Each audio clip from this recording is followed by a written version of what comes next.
there's land number 8. Play land number 8. You know what 8 means in this deck. Cast our commander. The question is, where do we put it? There's so much stuff on board now that it's all kind of scary.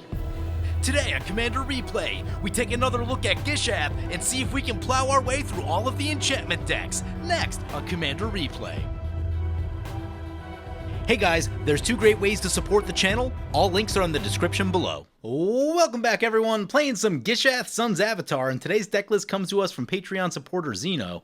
Take a look at this opener. I see 2 lands, I see a Sensei's Divining Top that should work out. Hopefully we don't get punished for anything. We do need to find ramp. This is a Gishath deck. What's this one do? Enters the battlefield, search your library for a basic land card, put it into the battlefield tapped, then shuffled. Notably, that's a shuffle, which is always relevant with Divining Top if we get in trouble. We'll go ahead and keep this. There is some risk in this hand, but I think it's manageable.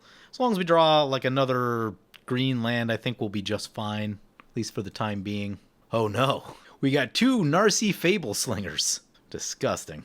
And Sean's piloting his Lathiel deck, which we've seen a whole bunch. I think this could be an interesting matchup if we both have like decent starts to the game, because we can spiral a bunch of dinosaurs and he can gain just massive amounts of life and have giant creatures in play. That could be a really interesting matchup. Sort of a clash of the titans, if you will. What do we draw? Death Gorge Scavenger enters the battlefield or attacks. You may exile a card from a graveyard. If it was a creature, gain 2 life. If it was a non-creature, put a counter on it. It's a nice little dinosaur. That's cool. Let's play the Temple Garden untapped. I want to get the green mana in because I know this deck is going to be heavily green. We could go the mountain there, but just like, yeah, I just want to have the green mana up. We do need to put a stop on our upkeep for this Divining Top. And once again, we are playing Gishath Sun's Avatar, 8 mana for a 7/6. Vigilance, Trample, Haste. God, I love those keywords.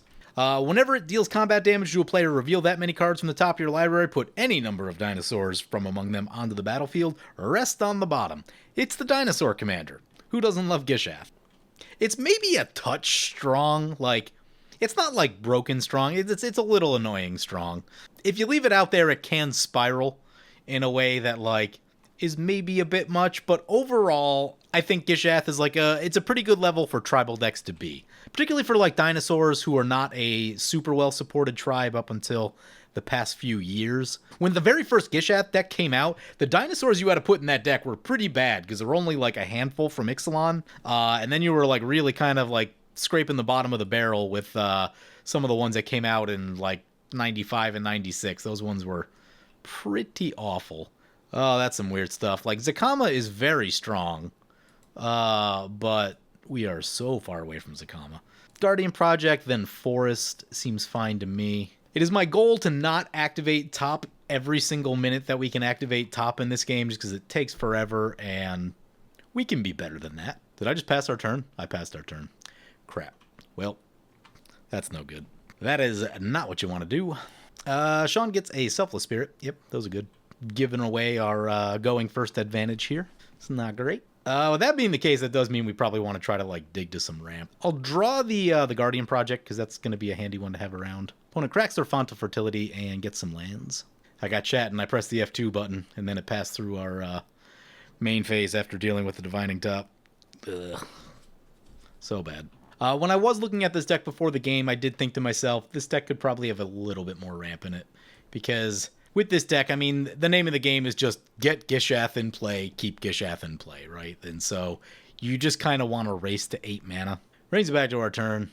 We'll draw the card, not miss our land drop this time. Then take a look with the top. See what we're looking at now.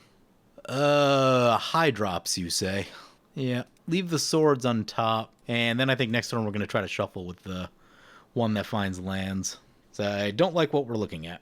So as we talked about a little bit, Sean is piloting his Lathiel the Bounteous Dawn deck. 4 mana for a 2/2 at the beginning with lifelink. At the beginning of each end step, if you gain life this turn, put that many +1/+1 counters among any number of target creatures you control, other creatures.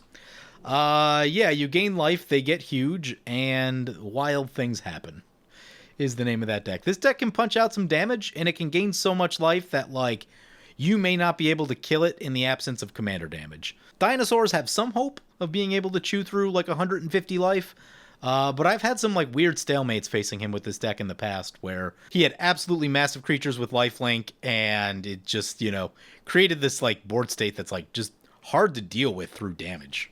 Beside you reaches skyward. Get some lands. Plant Dinosaur is a weird creature type.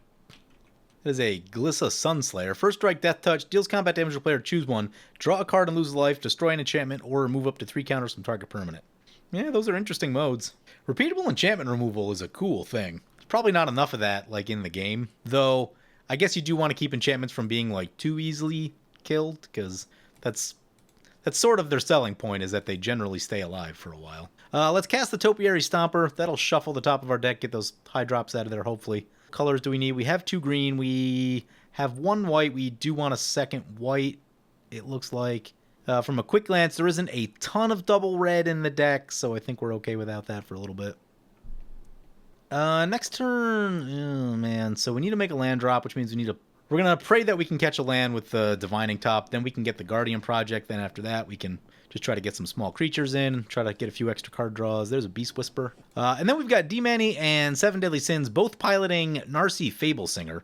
4 mana for a 3/3 with lifelink. Whenever you sacrifice an enchantment, draw a card. Whenever the final chapter of a saga you control resolves, each opponent loses X life, and you gain X life, where X is that saga's mana value. That's interesting. So, the Sagas commander? I haven't seen this one in action yet, so I'm curious to see where this goes. So I'm going to do a little poke over to D-Manny. You know, I always wanted to build Gishath in paper, and I just literally never got around to it. I don't know, maybe we'll do that this year. We'll see. I haven't been playing as much Magic as I was, so it's tougher to justify those expenses, but it'd be a nice one to have in the backpack ready to go. Narci Fablesinger coming in for D-Manny. Oh, we got to be careful with this thing, because that could blow up the Guardian Project, and that would be very sad. Very, very sad. I mean, do we have to use the swords on it? I really don't want to. Gishath is an interesting deck. I played Gishath a bunch of times, and actually, that's worth noting. If I had to guess without looking, Gishath is maybe in the top 5 of commanders that I've played on the channel. Definitely top 10. So to my memory, I think I've played Gishath about 5, maybe 6 times. Which, I mean, that's more than like 90% of everything on this channel, right? Like most commanders I don't play that many times. There's definitely like a decent number that I've played 2, maybe a 3rd time. But after that, it tails off pretty dramatically. You know, that you start talking about like the Aurelias and the Feathers, who are clearly the 2 that I've played more than anything else. After that, I'd be kind of curious to see what kind of the next most common ones are. But yeah, Gishath might be in the top 5 of things I've played on this channel. Because you know, it's a fun commander. Everyone kind of likes it. And, you know, I kind of like it too. And it always just seemed like every year or so I would revisit Gishath. And, you know, here we are once again playing Gishath again. So, yeah. Back to our turn. Let us activate the Divining Top. Pray for lands. Okay, we can work with this. So put this one on the bottom of the pile, this one in the middle, and then the land. Draw the land. I'm going to draw with the Divining Top. Get this Planeswalker. What are our modes in this one? We can make it a little bigger. We can just kind of pump this thing up. Hopefully it doesn't take like too much aggro from the table. This can't technically block, but it's sort of a question of like whether they're reading that or not. So the next card on top is a Bellowing Aegisaur. Well, we can't really do anything about that. Yeah, okay, this next turn cycle is going to get a little weird, I think. Maybe we shouldn't have drawn with the top, but then if we just run Guardian Project down there, like it does just get shot. And I don't know how to solve that. Solemn Simulacrum. Draws a card. What's the 3rd mode of this thing? Exile it, return to the battlefield transformed. +1/+1 for each land you control. Has reach. Could be worse. You know, I have to say, the ultimate on this one is a little underwhelming. You get an emblem with whenever a creature enters the battlefield under your control, you may draw a card. It's a really good effect, and it will make your deck better, but for the amount of work it takes to ultimate a Planeswalker, you can literally just get that off of a 4-drop. Now, they'll never be able to interact with that emblem, and that's certainly a thing. But, yep, little poke into the Huatli, Radiant Champion. Anyway, one of the things that, the point I was trying to get to, having seen a lot of Gishath over the years, playing it and looking at other people's deck lists for Gishath, is that you will feel the balance in that deck more than many other type of decks. If you've ever played a Kaalia deck, it's got a similar vibe to that, where you feel like you're being pulled in 3 different directions, because you need a lot of ramp to get to Gishath. After you get to Gishath, then it's a question of, like, you want to slam as many creatures as humanly possible. But then you also still need to have, like, removal and card draw and a few other things in the deck. You need, like, some finisher spells in there like this. And so you will feel those things really coming into play, like getting the exact right number of creatures, the exact right amount of ramp, is a big deal for this deck. And if it gets out of whack, it can feel pretty weird. Kalia has the same thing, is that like you need enough big creatures in Kalia, but if Kalia gets blown up, that deck gets really awkward. And so then you need a pretty good amount of ramp to kind of supplement that stuff so you can like actually reasonably hardcast some of the things in the hand. As popular and as much as I like Kalia, having played that one many, many times over the years, I don't love the feeling that it creates of like, oh man, if she goes down, this is going to feel really bad. Because you know that you're just kind of stuck. No attacks from D-Manny. That was helpful. No attacks from 7 Deadly. Back to our turn. The top is back. I'm going to go for the Guardian Project here. And if opponent tries to attack with that and like blow up the Guardian Project, I'll just shoot the creature with the swords. Do need that Guardian Project to stick around. There's a couple Planeswalkers in this deck, and I get that they're on flavor. I probably wouldn't run them for the reason that I just talked about with the balance thing. Like, this deck is, you want to ramp a lot, and then you want to slam as many creatures as possible, and then, you want like a card or two to protect them, and so on and so forth. Like, I'm not sold on the Planeswalkers. Maybe they'll surprise me. I don't know. We'll see. In general, I'm just not the biggest Planeswalker guy. I do find that Planeswalkers stick around a lot more than they used to. Like, back in the day, if someone played one, like, everyone at the table attacked it mercilessly. And I feel like that doesn't happen anymore. And now it's just like, oh, yeah, that Planeswalker just ultimated, no big deal, right? And I feel like that stuff is a lot more common than it used to be. There's an Emeria. 3 planes, watch out for that. Archangel of Thune. If there was ever a place to park a swords, that might be it.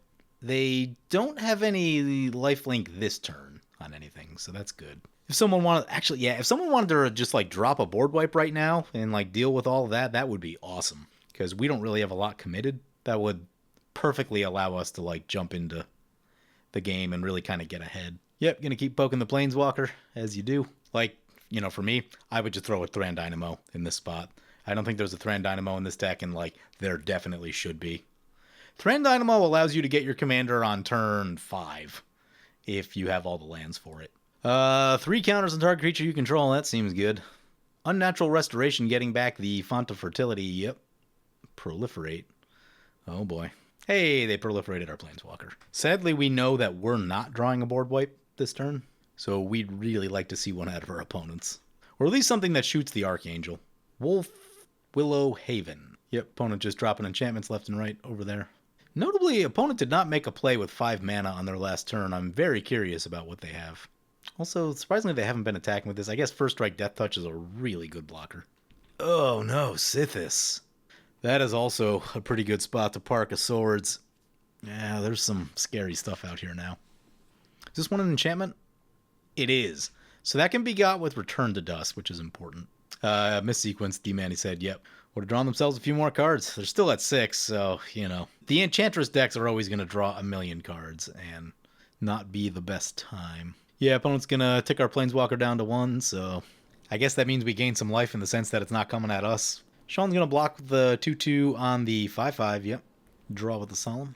Glissa going into D-Manny. Although they could block. Like, they could... No, yeah. I don't know that they would trade the 7s, and that's a really good blocker. Yeah, I guess that attack works. They had a free shot into us, like, we can't do anything about it, right? Other than the fact that we're sitting on a swords. So if D-Manny knows what's coming, he, like, should just probably block with the Sithis anyway, because it's just going to die. Yeah, he's going to pop the Sithis. That's a really good idea. That card, any of the card draw ones really allow the Enchantress decks to get out of hand. And when that's going off here, well, we'll wait for 7 Deadly to take their turn in case they have some craziness planned. They could have a board wipe. They could drop something that scares us, and we might want to swords that, but in all likelihood, probably looking at this Archangel right here. Nope, no plays out of them. I really have questions about what they have in their hand. Swords the Archangel, just not interested. Not interested in what that's bringing to the table. Brings it back to our turn. There's the Bellowing Aegisaur. So we have exactly enough to go Divining Top. Ugh.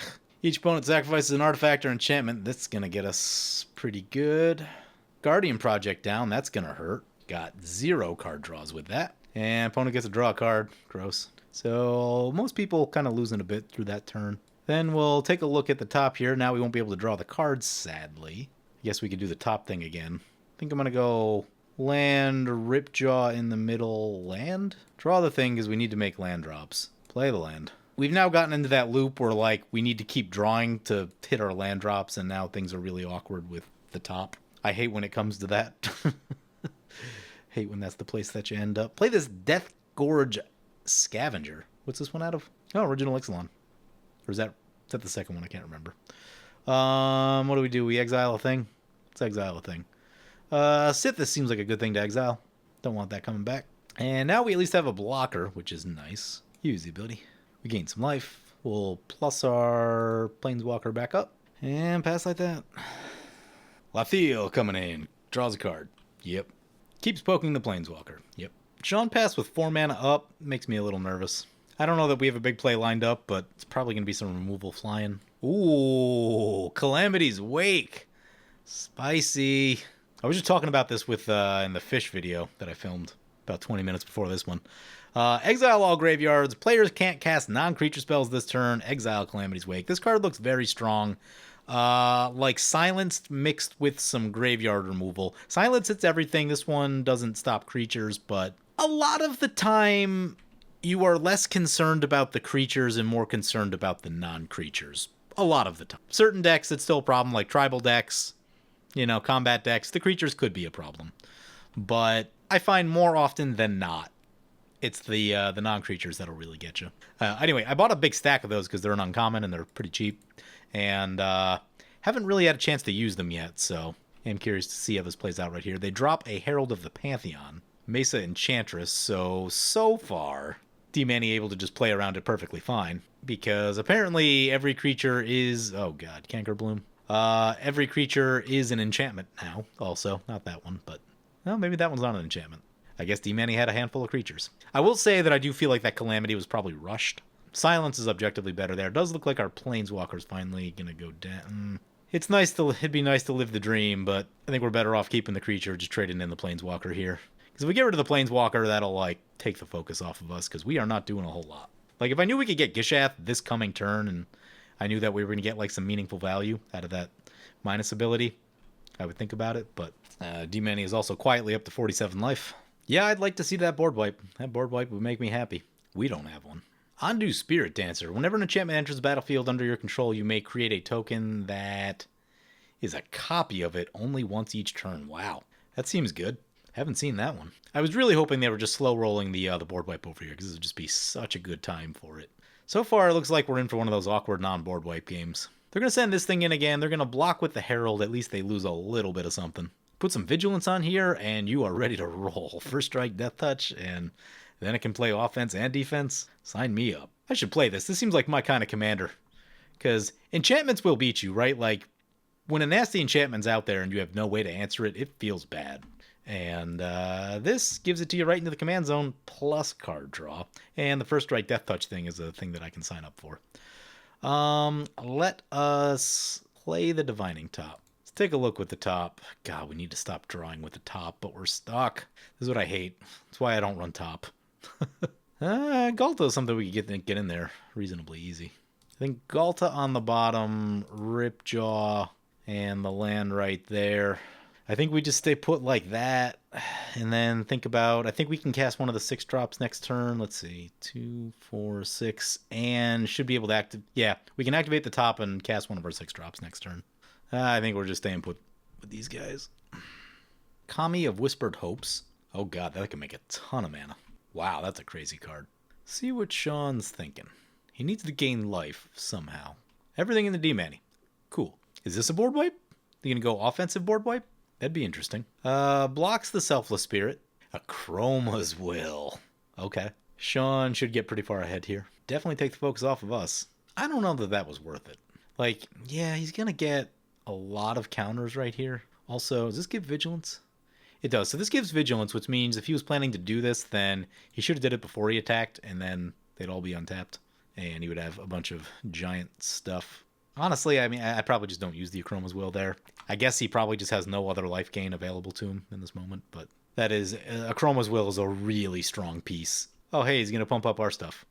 Cool. And opponent's stuff. That's interesting.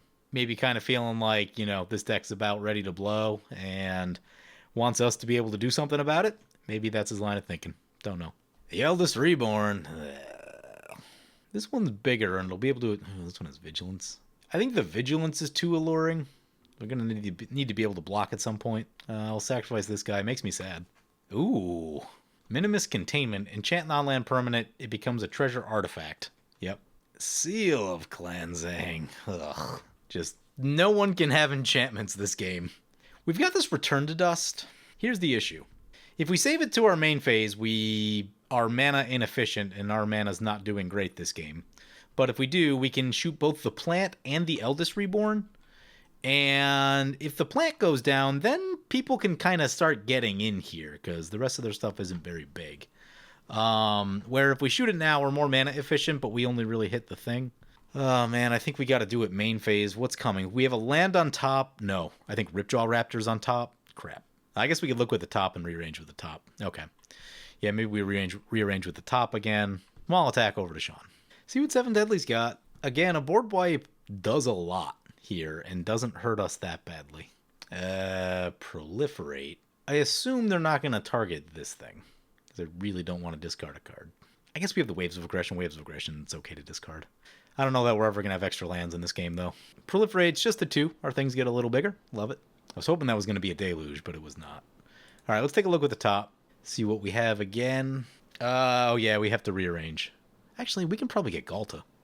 Ripjaw on the bottom, but the card draw is really attractive. Galta, then the land. Okay, brings back to our turn. Play the land. In our main phase, Return to Dust hitting the plant and the Eldest Reborn. They're gonna Seal of Cleansing on their own Eldest Reborn, so that it doesn't get exiled to the Return to Dust, because they want to get it back somehow. That's interesting. And notably, that gets rid of a piece of removal that D-Manny's got a lot of removal up over there. Still has one more piece with this, but he may get greedy and try to proliferate at some point. Yeah, now we can go on the attack. Finally, attack for the first time, and well, I think we had one small attack somewhere, maybe. I can't remember now. Turn 9, finally getting to do something. Yeah, this deck does not ramp enough. Into D-Manny. Yeah, I mean, like, with Gishath, like, you need 2 ramp spells. And, like, one probably needs to be multi-ramp, and you also need, at least 4 to 5 lands to go with that to reasonably get Gishath going at a timely manner. They took a hit down to 33, finally getting some things going. Still leaving a lot of mana on the table, sad about that. I guess we look with the top, and we'll take a look again if we get shuffled or something, but don't really have much else going on. There's the 8th land that we need. So next turn, we're going to try to get Gishath and try to get a big attack. We have 2 dinosaurs on top right behind it, which is good. And Galta is a real nice one. Guardian Project. Thing he could do is just like crack his commander for mana, then recast it, get the card draw. I think that's what he's gonna do. Yeah, back it comes. We draw 2 cards actually. First one off Beast Whisperer, second one off of the Guardian Project. So that's really good value. Random question I just had in my head. I was thinking about other stuff. Are there enough Flying Hate Bears to make a Safara deck? How many Flying Hate Bears exist? Is it coming up a little short? Might be coming up a little short. I've been thinking about Adriana Hate Bears, and I'm pretty sure I already played that deck on the channel. I'd have to go look. But I think I did play that one time, and I did pull up the old deck list that I had, and I was trying to update that a little bit. And I'd like to play that again. Benefaction of Ronas. What does this do? Reveal top 5, may put a creature and or enchantment from among them into the hand, rest into the graveyard. Looks like they hit both. Seal of Primordium, got to get both seals going. Remember when artifact and enchantment removal used to be color shifted in green? And then white lost it completely. I have to say I'm pretty annoyed about that. Oh, what is this? Oath of the Grey Host. You and target opponent each create a food. Each opponent loses 3 life. Create a treasure token. Create 3 1/1 tap spirits. That one's not too bad. The man is starting to have quite a bit of mana now. That is a little scary. Sterling Grove. Oh, God. Here comes Narci for 7 deadly. Surprisingly, they haven't cast their commander this game, I don't think. I'm not sure why they've been holding it back for as long as they have. And what is this? Calyx, Guided by Fate. 3 mana, 2/2, Constellation. It or another enchantment enters. Put a +1/+1 counter on target creature. Whenever an enchanted creature you control deals combat damage to a player, you may create a token that's a copy of non-legendary enchantment you control. Only once each turn. Eek. It's pretty good. It's pretty good. This getting plus counters on it is not great for us because I was planning to slam Gishath in over there. Now it's a question of where do we slam Gishath? Ugh, that's a 7/7. Yeah, I mean, I guess they would have to tap the 7/7 before that really enters the equation. D-Manny almost certainly throws a 5-5 in front of it, but I don't know that they give anything else up. Thinks about 7... they thought about sending the 7-7 our way, but we have a 9-9. Yeah, they're going to send it into D-Manny. We'll probably follow suit. He just has so many cards. Enchantress is just such a strong archetype. And I know they're not playing, like, the most overtuned Enchantress deck, but, like, it's a headache of a deck to deal with. And we're getting late in the game where mana is abundant. He hasn't run out of cards at any point and probably isn't going to, so those are all scary things. Cracks the food, gains 3 life. Brings it back to our turn. There's land number 8. Play land number 8. You know what 8 means in this deck. Cast our commander. The question is, where do we put it? There's so much stuff on board now that it's all kind of scary. I don't think 7 deadly blocks. D-Manny, we need to get this 5-5 out of the way. It's a little too big to... I think it's going to soak up too much Gishath damage. Both with Vigilance. So nice. So nice. D-Manny's got tricks. It's a Fairy's Protection. Is not ideal. See, this is probably where you want to hold that Calamity's Wake, and then you fire it off when they untap, when they come back in, and then, you know, maybe you stave off death, but, like, they're going to get a really good crack at things now. Sean says, uh-oh, we found a land. Oh, he's throwing the 6-6 in front. That's actually going to kill Gishath, which is kind of annoying. Should still get Galta, though. We trample for 1. Yeah, Gishath down. I guess I could have gone over to Sean and negotiated safe passage, but back to the command zone. Oh, we had Ripjaw. That's actually okay. Ripjaw is card draw, so like if someone wants to come in at us, we can get some cards with Ripjaw. And Galta is easy enough to cast on its own naturally, so that's a thing. Now we're 2 more lands away from Gishath, though. Yeah, Gishath decks without ramp is a bad time. No Soul Ring? What are we doing? Authority of the Consoles. Oh god, that's so bad for Gishath. It is absolutely terrible. Tresselara is a card. Sean's going to poke us with the 2-2. Yep, as we agreed upon. Because if he gets going, he can, like, take people down quickly. Although, you know, we may die also, but he has helped us out a bit in this game. So pumping this thing up was a pretty big deal for us. We have a pretty good, decent bargaining chip with a 9-9 Vigilance. Yeah, I've only counted 9 pieces of ramp in this deck, and that is just not enough. I mean, I don't run 9 pieces of ramp in decks with like 3 mana commanders. I run like at least 12. For a deck like this, you got to be at like 15. You get double strike somewhere? Where'd you get double strike? Oh, True Conviction. Yeah, that'll spice things up. That should put some focus in his direction. We may just be... If someone doesn't play a board wipe, like we are just gonna die here. Someone like has to play removal at some point. D-Manny phases back in. This is gonna be a scary turn, I think.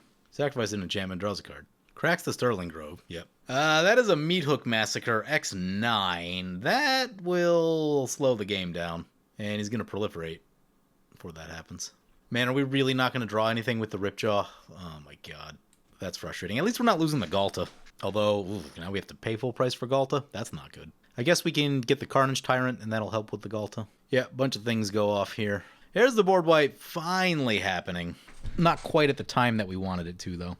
And Gishath's going to be really bad as long as Authority is in play. Ooh, is Tresselara going to be able to get out of range of the Meat Hook Massacre? Yes. No. 9-9? Ooh, just missed. Just missed. We lose a whole bunch of life.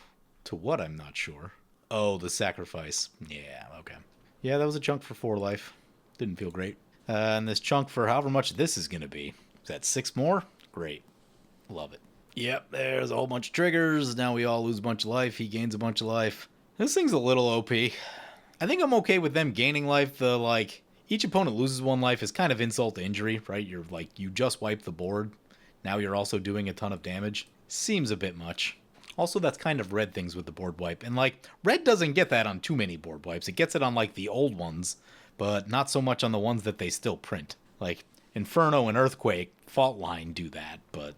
And those sure as heck don't gain you life, right? Yeah, modern card design. I think we've gone too far. We've gone too far. Everything does too much now. Down to 16. Ouch. There isn't a Chroma's Will, so in some magical Christmas land, if we ever get our commander back and having a Chroma's Will with some creatures, we can gain a bunch of life, but... we do have... That's the board wipe one. Do we have the green avatar? We do. The green avatar can gain you a ton of life, so that's probably a better bet. If we can get to that somehow. But the reality is still that we haven't ramped, so we're in trouble. Eerie Ultimatum is how you win a game. Although I guess it's not that many things. It's only 5 cards. One's a land. I mean, it's going to be a lot better than we're doing, but all things considered, I've seen much scarier Eerie ultimatums. They come in tapped. Authority the consoles. Yep. The triggers just keep on coming. So many triggers. Now that everyone else has lost their stuff, if they have a board wipe, you kind of get into this like, well, if I'm not going to lose anything by casting a board wipe, then you see the second one, and then the game gets really long. And it's like, we can't chance not casting a creature on account of that, but if it happens, things go from bad to worse. We need an enchantment board wipe. The enchantments are getting a little wild here. Austere Command would be a huge pickup. Clean out a lot of important stuff with that. Scroll Rack wouldn't be the worst thing. I mean, we know it's on top of our deck, but I guess we can top before our turn. Scroll Rack wouldn't be awful to kind of get like some new cards to look at, but then we run out of cards really quickly, and that's a thing too. But 3 impactful cards, like a land, a ramp spell, and something else good, could get us back into this game. But brings us back to our turn. Let's take a look with the top. Blighted Woodland is actually... Oh, I don't want to lose Galta, though. I mean, we have to, right? Like, ooh, Heliod's gets rid of all those enchantments that we need to blow up, too. Oh, that's disgusting. All right, so I think what's happening here is... God, I don't like this at all, but... Galta, Heliod's, Blighted Woodland. Draw the Blighted Woodland. Play the Blighted Woodland. We need the Heliod's intervention. Like, there's way too many nasty enchantments out here. The Galta is nice to have. Ugh, how do we do this? Like, but the top is the only thing that's giving us, like, any hope in this game. I guess we get Carnage, right? We need the Heliod's intervention, right? Because even if we don't use it on the enchantments, we're going to need life, probably. But then we're just living off the top of our deck. But if we do that, we're also back on Gishath mana. Heliod's intervention is an instant. You know what? So we can just pass the turn like that. I'm just going to pass the turn and then make a decision based on what happens during our opponent's turns. Like, if we think we have a free shot to get Gishath in somewhere, then going on the... Well, no, we won't because of the authority. However, if we draw with the top and crack this thing, we'll have exactly enough mana to go X1 to shoot the authority. What would be good is if someone else drops a second board wipe right here. That would actually play into our hands very well. Sean tapping up all of his mana. Let's see what this is. Oh. Finale of Devastation, you say. X10. What's the best creature in their deck? Goes for the mana one. Interesting. 11/11, double strike, haste, lifelink. Seems good. And they draw a card. Notably, this can pop enchantments too. So if that's the case, then we may only need to shoot one thing with the Heliod's. Yeah, here's 22 damage going into D-Manny. That'll get his life total right back down to where it was. Sean's going to get really high, though. What's on top of our deck? We have Heliod's Intervention, Galta. What's the third card? Maybe we didn't see the third card, because I think we did it before. Yeah, we didn't see the third card, so we don't know it yet. Seal of Primordium. That'll probably take care of one of the problem enchantments. So Heliod's Intervention becoming less necessary, but he probably shoots the True Conviction. Oh, no. Shoots the Calyx. Okay. Meathook Massacre. Yep. Austere Command on creatures and enchantments. That would be magical right here. Even a Farewell. We're actually very safe against a Farewell. We just draw with the top. Brilliant Restoration is not what I wanted to see. And considering the graveyards, yeah, someone wiped the graveyards at least once. Yeah, he was too early in that Calamity's Wake. You got to save that, like, as late as you can save that card, right? That's kind of the thing. Notably, Seal of Cleansing is back, and Seal of Primordium is back, so some enchantments are probably about to get popped. He's currently placing all of his auras. Is this one? Yeah, Eldest Reborn came back, so opponents are going to be sacrificing. Each opponent's going to sacrifice a creature, food. Hey, we get a food. Excellent. More stuff dies, he gains more life. Yeah, Meathook Massacre is too much. You could, like, almost make a case if it was, like, an instant, or a sorcery, rather. But the fact that it, like, just stays there, and if things keep dying, you just keep getting more value. Court of Ardenvale. What is this one? Become the Monarch. At the beginning of your upkeep, return target permanent with mana value 3 or less if... What does it say? If you're the Monarch, return that permanent to the battlefield instead. Oh, hand or battlefield. Okay. He's now the Monarch. Pumps this thing up to a 5/5. Yeah, it's getting scary.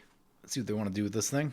Into D-Manny. Yeah. If he were playing, like, a fully tuned Enchantress deck, he would have already won by now based on, like, the amount of resources and the plays that he's made with, like, Brilliant Restoration. But he's doing more of the Saga thing, so, like, you know, That's just not as insanely strong as like the most well-tuned like Sithis Enchantress deck. I do think that we're going to do the Heliod's for one, give up our top, pray there's dinosaurs on top. Opponent becomes a Monarch. God, we could use that Monarch. But we also need D-Manny dead. What enchantment are we going for? I'm going to go for the... Oh, has to be the Sterling Grove, right, which is probably a good idea also just because that is a tutor. I guess there's a Zakama in the deck. So, you know, if we can hold out some of these other enchantments for a little while, Zakama can solve problems. You and target opponent each draw 2 cards. Oh, God, I would love to be that person. Oh, thank God they're giving us card draw. Oh, my God, this is amazing. This is amazing. Okay, so we don't have to give up the top now, which is fantastic. We draw the Galta, we draw the Heliod's. Here's a question. So we can take a look with the top, and if there's a land on top, then I think that puts us back on the number of lands we need, and we don't have to...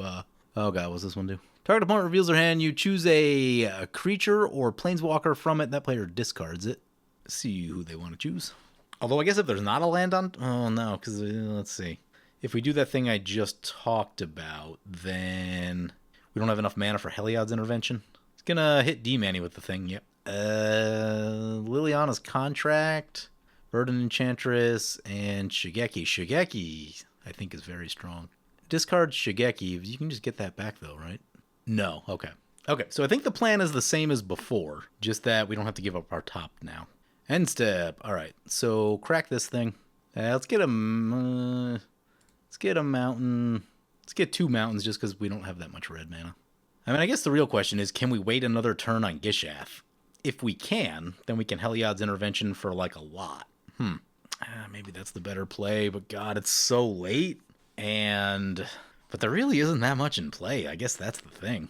There is an open shot with Gishath right now, too, though. This is a tough decision point. Because there's also a whole bunch of things over here. But now we're also getting into a point where, like, this is more mana than we can, like, reasonably cast the thing. Yeah, let's just do it. Been talking about it for a while, so just go on our main plan and hope it's good enough. Shoot the Authority of the Consoles. This is what happens when you don't ramp, by the way. If we had ramped more, like 2 or 3 lands, if we could hit 2 or 3 targets with this, that would make this significantly better. Like, if we were at least at 11 lands, that'd be a big deal. I'm pretty sure D-Manny's out of mana. He has so many things over there, it's hard to tell, but I think he is tapped out. Brings it back to our turn. Colossal Dreadmaw is not the one I'm looking for. Yeah, recast Gishath. God, Zakama would be so amazing. Into D-Manny. Pray this gets through. Mostly for the mana. We just need mana to do things. Actually, if that happened, we could go Waves of Aggression and things would get silly. We hit. Finally getting a full trigger with Gishath this time. Hope for the best. Hope it's things that matter. What we get? We got 3 creatures. Quartzwood Crasher is decent, as I recall. What's this one? Creature spells cost 1 less to cast. That's nice. Creature enters the battlefield under your control. Deals 2 damage to it. If it's a dinosaur, it gets bigger. Okay, so that's good for our enraged stuff. And Convoke. Enters the battlefield with 2+1/+1 counters on it for each creature that convoked it. Well, that's not going to be happening. Convoke Trample Ward. 3 is not bad. This is a reasonable hit. We're finally getting into this game a little bit.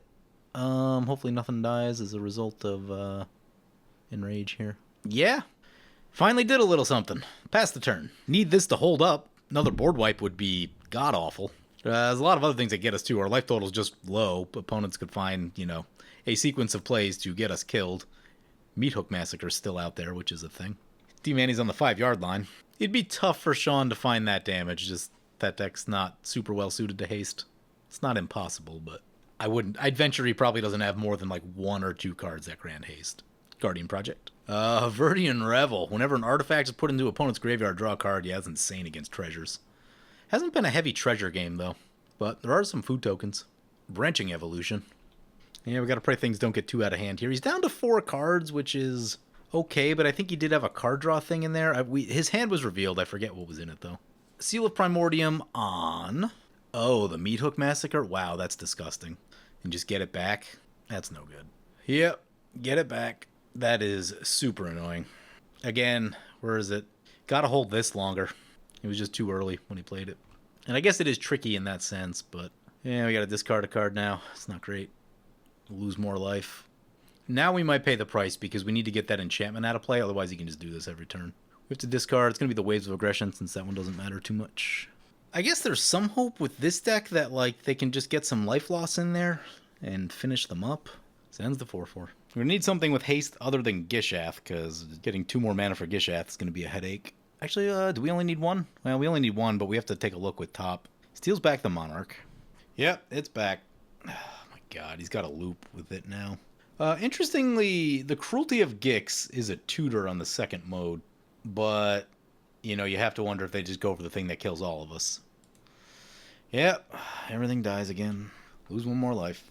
New Itali could be interesting. That's one that could, like, actually get something done. Hour of Rev, Austere Command would both be good. Zakama, still good.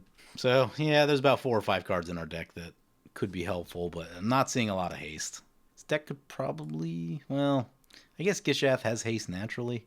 Yeah, really the issue is that we haven't ramped enough to recast Gishath. That's kind of the problem. We double check. Did we see a command beacon? We did not. Could really use some boots. I don't think there's boots in this deck. Yeah, I would add boots to the deck. Probably a couple more 2-drops also. 37 creatures? It's also a few too many creatures. You can taper that down a little bit. In particular, the way that I play Gishath, I usually get rid of the small ones. I don't. This one's good because it gets a land. I like that one. That one's good because it's useful. That one's decent. That one's decent. Ranging Raptors is tough, right? Because people will just not block it, right? So it's tougher than you think to trigger it. That's one that I would get rid of. Death Gorger Scavenger is cute, but like, it's just, I don't know, it's not really part of our game plan, right? I would happily take 2 more ramp spells over what those 2 are bringing. Okay, 7 Deadly's turn. Let's see what they're doing. I hope it's just not like a Torment of Hellfire or something stupid like that. That'd be dumb.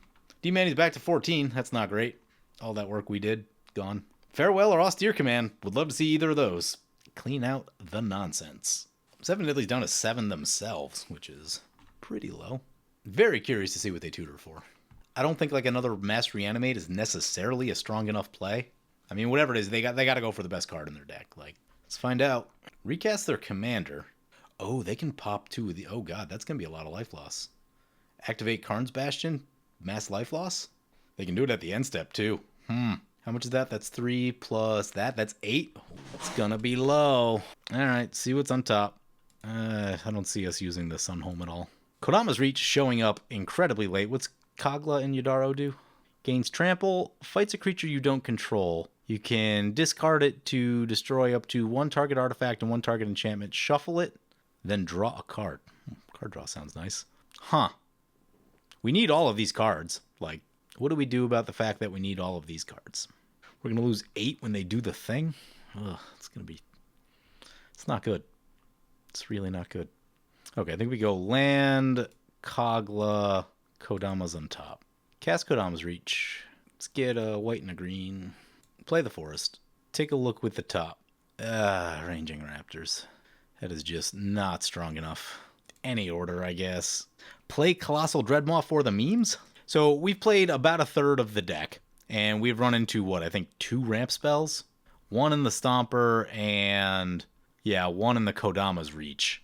And so that's why you need to run more than 9, right? Like, that's why you have to run 15, because for this deck, you need to draw 2 or 3 of them pretty early, and statistically, you give yourself the best odds when you're up around, like, 15. So, what's the numbers? Right around, like, 16 to 17 cards in a deck means that you're talking about 25% of your non-lands being that card type, right? So if you have 17 pieces of ramp, that means that...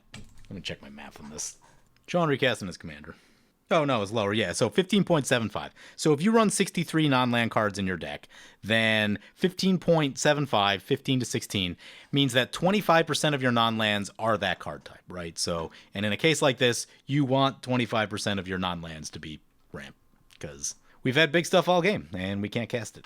We're backing Gishath mana, aren't we? Ooh, that's a thing. That is a thing. Yeah, we have exactly Gishath mana. They're getting back the Minimus Containment. I'd venture they go after this commander because of the life loss capabilities right here. That's a bit of damage all stacked up. Dreadmaw does have sweet art. I will give it that. Cool card. Wish I drafted that set more. I think I drafted it like 1 time. Yeah, here comes the Proliferate. This will not kill D-Manny, though. Oh, yeah, no, okay, so they hit the thing, except, yeah, so it's lost all abilities. They're going to pop that. Okay. So they're having a little battle, which is over there, which is actually really good for us. This maybe gives us another crack with Gishath. One more chance at flipping a Zakama. What's happening here? Oh, hey. Dreadmaw's getting bigger. Let's go, baby. I know it's not vanilla. I know it's like, it's close to vanilla. It's the upgrade from the... Who was the other guy? The 6-mana 6/6 with no ability. That was in a million draft sets. That guy. Whatever his name was. Anyway, someone was talking about building a deck of vanilla creatures the other day, and that has piqued my interest. That may show up in the future. Run all of my favorite draft chaff.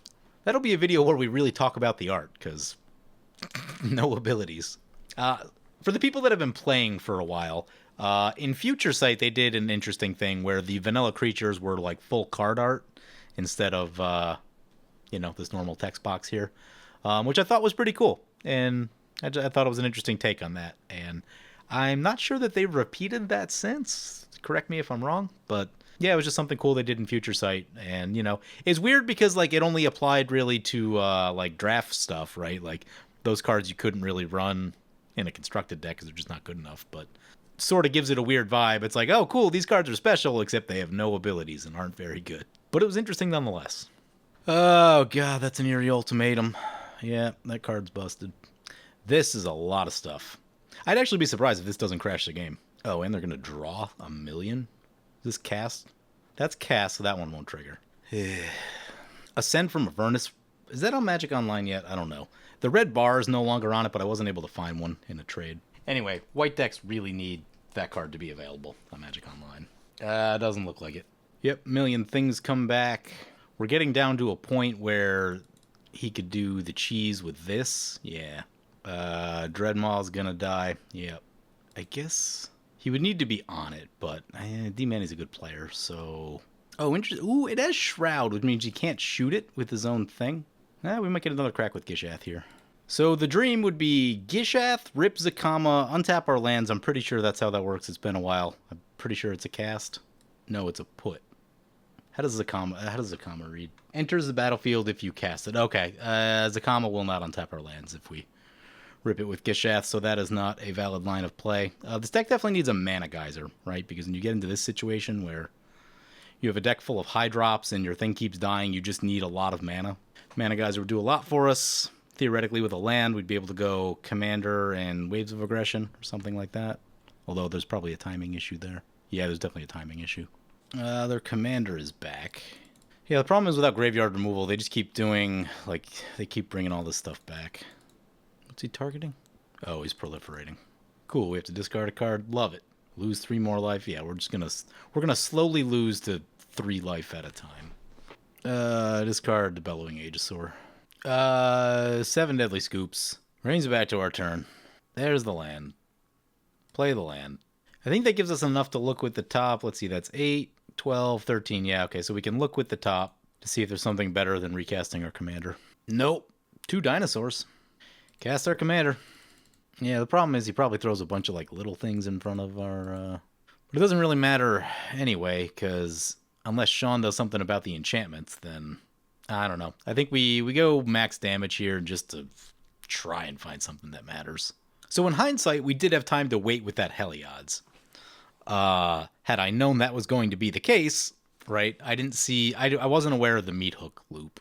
We hit Sean for 7. 4 creatures. That's something. I'm sure they're all just going to die, though. Haven't seen this one. Was hoping to catch the life gain one in there. We did not. Pass like that. Lurking Predators is interesting, although I don't know if it's long for this world with Seal of Primordium and Seal of Cleansing floating around. Nykthos Paragon. Yeah, we can scoop. I don't need to see any more of this. Yeah, the problem here is we didn't ramp, right? There's not enough ramp in this deck. The curve is big, too, right? So, like, I mean, I get a little frustrated about that because, like, one, I've been playing decks like this for years, and, like, I've talked about this a lot, right? If you're playing a big mana curve deck, you need a lot of ramp to support that, and this is a big mana curve deck. Yeah, so I mean, like, the easiest thing to do for this deck is get rid of the Planeswalkers. Is this one of these is okay, I think. 6 mana, though? Yeah, it's just, like, get rid of the Planeswalkers. They're not really part of the plan, right? Like, you put a Thran Dynamo, we got Sky Shroud, what's the other one? Migration Path. Like, you put a bunch of these 4 mana, double ramp spells in. Also, given the large number of, like, basics in this deck, I would probably run a couple Signets also, because your colors can get a little screwy. Yeah, I'd probably add like a Gruul Signet, and I'd probably put 2 Signets in this deck. And I know there's like all the green land ones.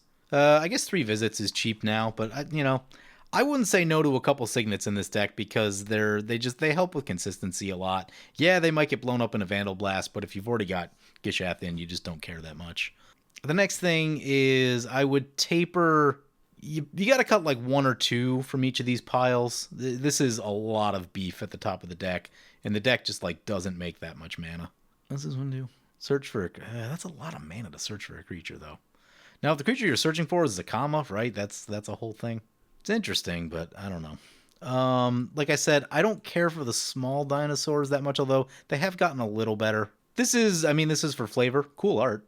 But like, is that really strong enough? Definitely get rid of that guy.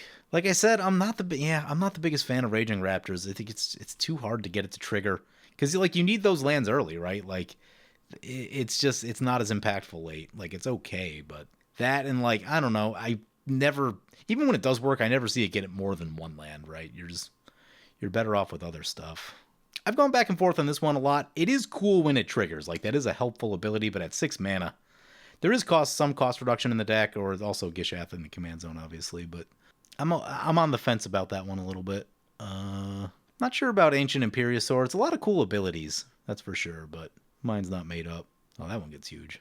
Yeah, you could probably, well, I think I already got rid of like 1 or 2 cards up there, and yeah, so you need more to do with the early parts so that you can set up your later parts of the game. Also, like maybe a Fervor? I don't know, Boots. Boots would be the smart play, I think. Right? That's haste and that's protection. You want to keep Gishath alive. Wouldn't say no to like, I don't know, cute little card, Angelic Renewal. Been trying to throw it in some places. You just drop it down early, and then if Gishath dies for any reason, you get it back, right? Because keeping Gishath in play is the most important thing with this deck. You could choose any range of other protection spells for that slot, but something to keep Gishath alive. Anyway, hope you guys enjoyed the video. As always, feel free to comment, like, or subscribe. Thank you for watching. I want to thank my awesome Patreon supporters. You guys are awesome. If you want to help support the channel, vote on which decks I play next, or if you want to get some good games of Spell Table, be sure to check out my Patreon at the link below.